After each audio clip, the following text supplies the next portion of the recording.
Africa is such a vulnerable continent. I'll tell you this.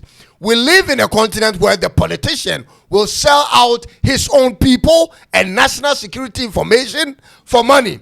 Do you know the version of AU that operates like AFRICOM and SOC Africa? And do you know how much their budget is, ladies and gentlemen? The African Union's version of AFRICOM and SOC Africa is best represented by the African Standby Force, ASF, and the African Peace and Security Architecture, APSA.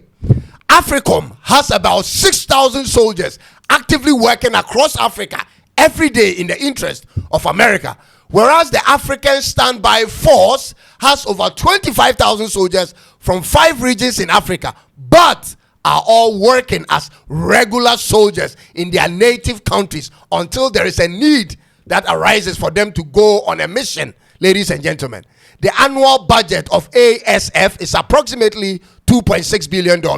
Ladies and gentlemen, when America is spending nearly $3 billion a year on 6,000 soldiers working under AFRICOM, the ASF, which has an army population of 25,000 men and women, spends about $2.6 billion. How can we protect ourselves in this way? Do you now see why it appears AU is trying to fight back on terrorism, but nothing is achieved?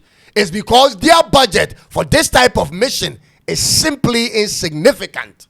We don't have the technology and the equipment. We lack funding for more recruitment and consistent training, ladies and gentlemen. These politicians will tell us of how tight funds are in the country when it comes to such projects. But these same people will find the funds to buy the latest SUVs for their movements. They find the monies to finance their security and lifestyles.